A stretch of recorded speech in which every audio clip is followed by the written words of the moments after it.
मेरठ का एक खौफनाक हत्याकांड, प्यार, धोखा और अंधविश्वास की सच्ची कहानी। मेरठ उत्तर प्रदेश में 2025 में हुआ एक ऐसा हत्याकांड जिसने पूरे भारत को हिलाकर रख दिया। ये कहानी प्रेम, विश्वासघात और अंधविश्वास के खतरनाक जाल में फंसे कुछ लोगों की है, जिसने एक निर्दोष व्यक्ति की जान ले ली। इस केस में प्रेमिका ने अपने प्रेमी के साथ मिलकर अपने पति को मौत के घाट उतार दिया और उसके शव को 15 टुकड़ों में काटकर एक ड्रम में भर दिया और उसके अंदर सीमेंट डाल दिया। मगर चलिए इस कहानी को शुरुआत से देखते हैं। 2016 में मेरठ निवासी सौरभ राजपूत की मुलाकात मुस्कान रस्तोगी से हुई। दोनों के बीच प्रेम हुआ और कुछ सालों बाद उन्होंने शादी कर ली। लेकिन यह शादी सौरभ के परिवार को पसंद नहीं आई, क्योंकि मुस्कान एक अलग जाति से थी। इसके बावजूद दोनों ने अपने रिश्ते को मजबूत बनाए रखा। सौरभ मर्चेंट नेवी में जॉब करते थे और लंदन में पोस्टेड थे। शादी के कुछ समय बाद सौरभ लंदन चले गए, जबकि मुस्कान अपनी बेटी के साथ मेरठ में रहने लगी। इस दौरान उनकी जिंदगी में एक तीसरा व्यक्ति साहिल शुक्ला आया, जो मुस्कान को पहले से ही जानता था। सौरभ के लंदन में रहने के कारण मुस्कान की नजदीकियां साहिल से बढ़ने लगी। साहिल, जो पहले से ही मुस्कान को पसंद करता था, अब खुलकर उसके साथ वक्त बिताने लगा। मुस्कान ने उसे यह यकीन दिला दिया कि वह अपने पति के साथ खुश नहीं है और वह साहिल से सच्चा प्यार करती है। साहिल शुक्ला अंधविश्वासी प्रवृत्ति का था और आत्माओं, तंत्र मंत्र जैसी चीजों में विश्वास करता था। मुस्कान ने इस बात का फायदा उठाते हुए उसके लिए स्नैपचैट पर एक फर्जी अकाउंट बनाया, जिससे वह साहिल शुक्ला की मरी हुई मां के नाम से चैट करती थी।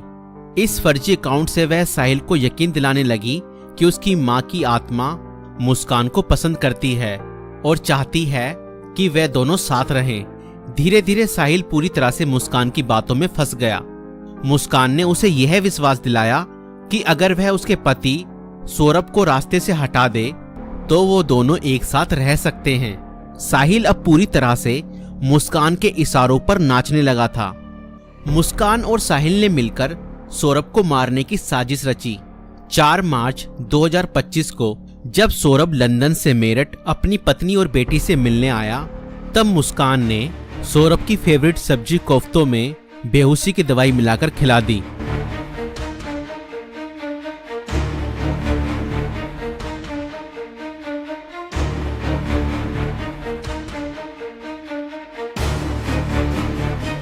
और जब सौरभ बेहोशी की हालत में बिस्तर पर पड़ा था, तब मुस्कान ने अपने दोस्त साहिल को बुला लिया और रसोई में जाकर वो बड़ा और धारदार चाकू ले आई, जो मुस्कान और साहिल ने पहले से ही प्लानिंग करके खरीदे हुए थे।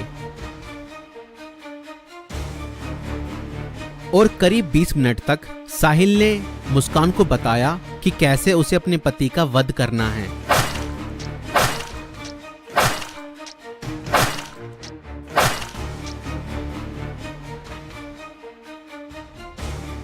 और फिर उसके बाद मुस्कान और साहिल ने सोते हुए सौरभ पर हमला किया और उसके हृदय पर 3 बार वार किए।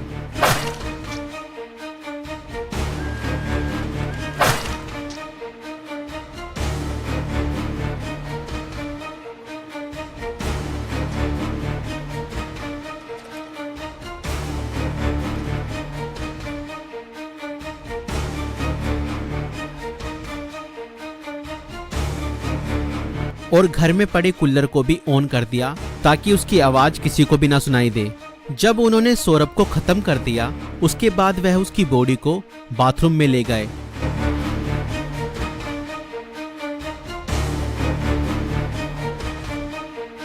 और उसके शरीर को 15 टुकड़ों में बांट दिया।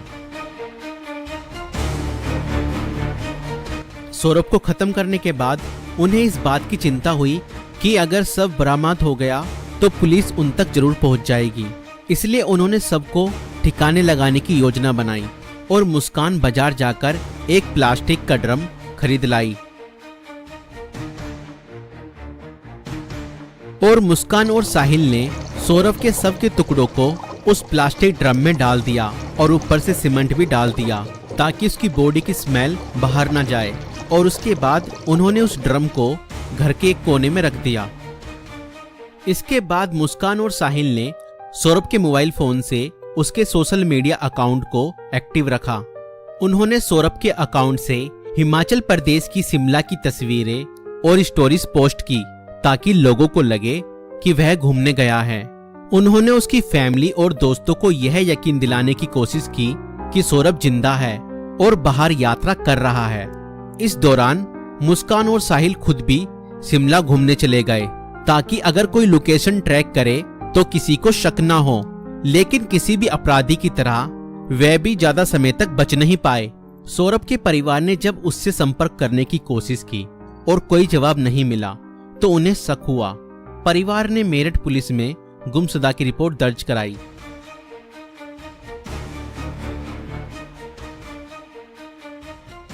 और इसी बीच मुस्कान ने अपने माता पिता को बताया कि शायद सौरभ का मर्डर हुआ है और उसके घर वालों ने ही उसका मर्डर किया है।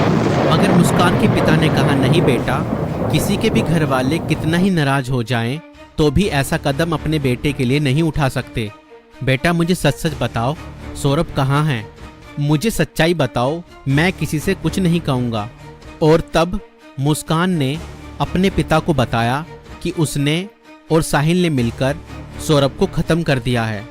और इतना सुनते ही मुस्कान के पिता ने पुलिस को सारी खबर बता दी।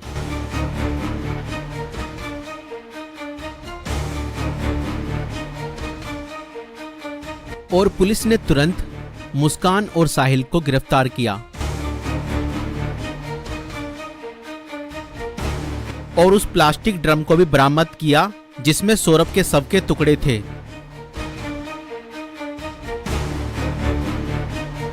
उस प्लास्टिक ड्रम को काटा गया और सौरभ के शरीर के टुकड़ों को बरामद किया गया।